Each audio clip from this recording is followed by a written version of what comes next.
Kita di sini dari hari ke hari, tahun ke tahun, abad ke abad, sibuk berdebat soal istilah kafir. Kafirnya sendiri diam-diam sudah menjelajah ke angkasa luar, ke planet Mars untuk mencari hunian baru bagi ras manusianya. Sedangkan kita, orang Muslim sendiri yang ngakunya orang Islam sendiri, masih rentan iman hanya gara-gara kata-kata Natal. Masya Allah, malu kita sama orang-orang kafir sesungguhnya. Assalamualaikum warahmatullahi wabarakatuh. Jadi begini saudaraku. Kafir itu menurut Kamus Besar Bahasa Indonesia atau KBBI adalah orang yang tidak percaya kepada Allah dan Rasul-Nya. Terjemahan dari KBBI ini lebih cenderung memandang dari sudut agama Islam. Maka orang yang non-muslim disebut sebagai kafir.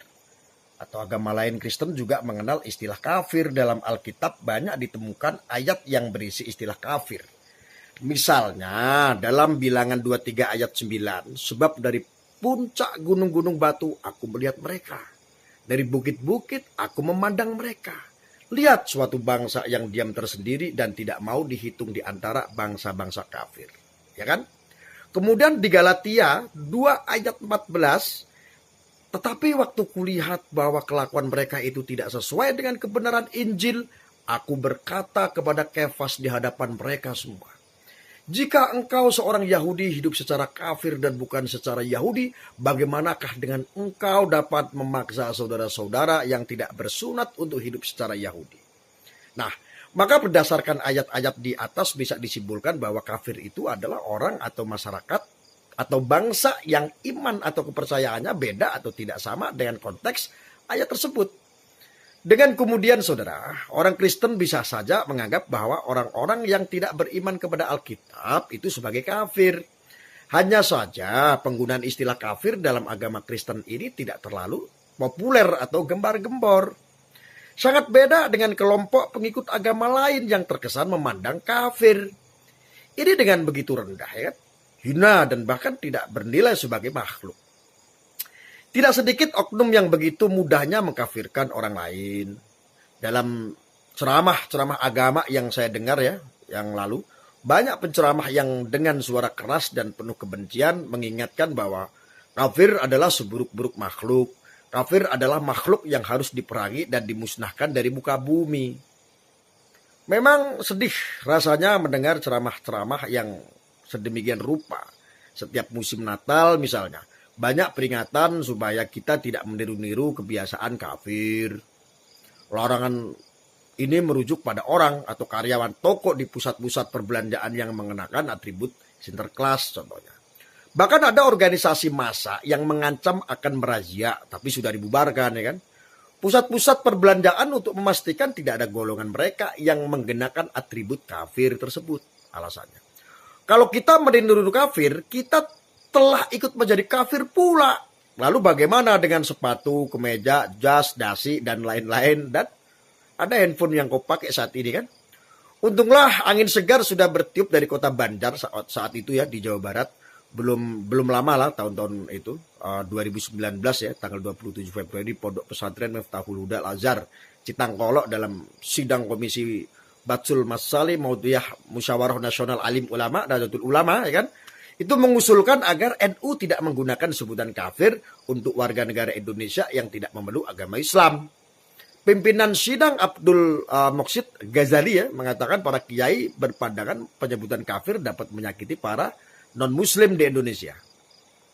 Disebutkan pula bahwa istilah kafir dianggap mengandung unsur kekerasan teologis ya. Maka diusulkan agar istilah kafir diganti dengan muwattinun ya, atau warga negara. Dengan begitu status mereka non-muslim ya, setara dengan warga negara yang lain.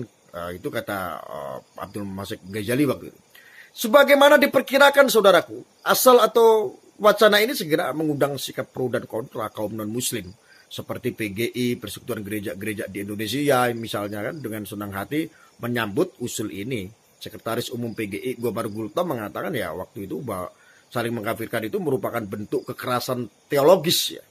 Hal ini juga ia nilai mengusik persaudaraan dan kerjasama sesama anak bangsa. Sikap yang kurang lebih sama juga ditunjukkan oleh umat Katolik waktu itu, Hindu ya. Buddha dan lewat organisasi keagamaan masing-masing itu pernah memberikan statement.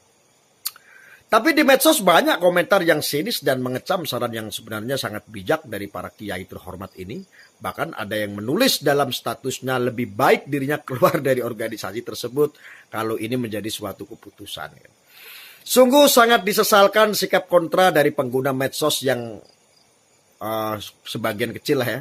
Artinya dia tidak rela jika warga masyarakat yang berbeda keyakinan dengannya itu diperlakukan sebagaimana mestinya sesama manusia.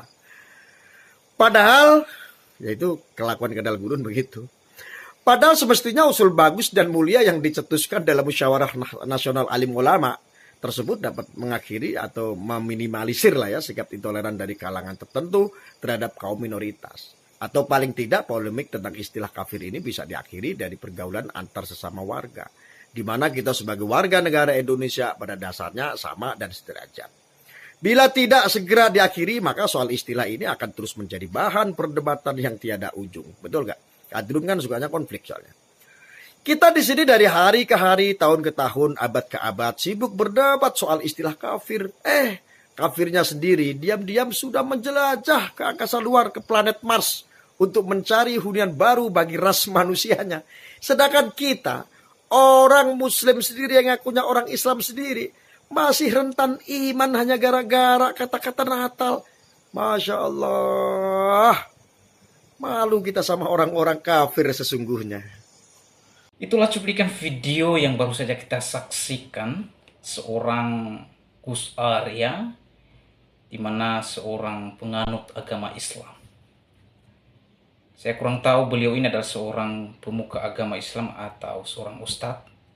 Tetapi kalau kita melihat dari penampilannya, bahkan di dalam YouTube-nya, sepertinya ustadz. Dan pandangan dan ide-ide beliau ini adalah merupakan ide-ide yang bagus, yang dimana ide-ide yang dia sampaikan di media sosial merupakan ide yang mempersatukan antar umat beragama dan mempersatukan bangsa. Dan di dalam ceramah-ceramahnya yang dia sampaikan di YouTube dalam merupakan ceramah yang baik, selalu menjunjung tinggi toleransi beragama. Bahkan di dalam hal mengkafir-kafirkan orang, menurut beliau tidak perlu mengkafir-kafirkan orang, sehingga ia memberikan satu pencerahan singkat, padat, dan jelas bahwa ustadz-ustadz yang suka mengkafir-kafirkan dan bahkan mengharam-haramkan Natal, seharusnya ustadz-ustadz seperti itu harus belajar pada ustadz-ustadz yang wawasan dan pengetahuannya yang cukup baik seperti Gus Arya ini. Dan ada banyak para ulama Islam yang ajarannya adem dan ajarannya yang membuat umat semakin dicerahkan, semakin bertumbuh di dalam pengetahuan, seperti Profesor Quraisy Shihab. Dan ada juga Gus Islah Bahrawi. Mereka ini adalah Muslim yang berasal daripada NU.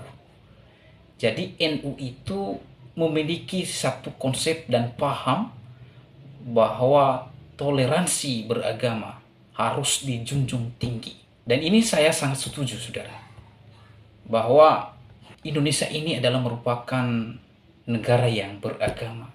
Jadi paham NU ini bahwa sesuatu yang berbeda harus berhak untuk ada. Misalnya agama Kristen, Katolik, Hindu, Buddhis, Konghucu, dan atau Islam. Agama-agama ini berhak ada di negara Indonesia ini. Nah, bagaimana kita supaya boleh menghargai keberadaan agama lain? Ya, tidak terlepas yang namanya toleransi. Jadi kita boleh hidup berdampingan, kita boleh hidup bersama-sama. Dan kita ini adalah bukan musuh. Kristen Islam adalah bersaudara. Kalau kita bersaudara, maka kita tidak perlu mencaci maki, melecehkan, merendahkan. Tidak perlu. Justru karena kita bersaudara, di sanalah ada saling bahu-membahu, saling tolong-menolong, saling menghargai, tidak mengkafir-kafirkan orang, tidak menolak keberadaan gereja, tidak menolak perayaan Natal, dan tidak memusuhi. Karena kenapa? Karena kita bersaudara. Jadi saya setuju sekali pendapat beliau, Gus Arya, dan dia memberikan satu pencerahan kepada kaum intoleran supaya mereka paham. Dan ceramah-ceramah seperti ini harus dibudidayakan di negara Indonesia ini. Kiranya video ini memberkati kita semua. Tuhan Yesus memberkati.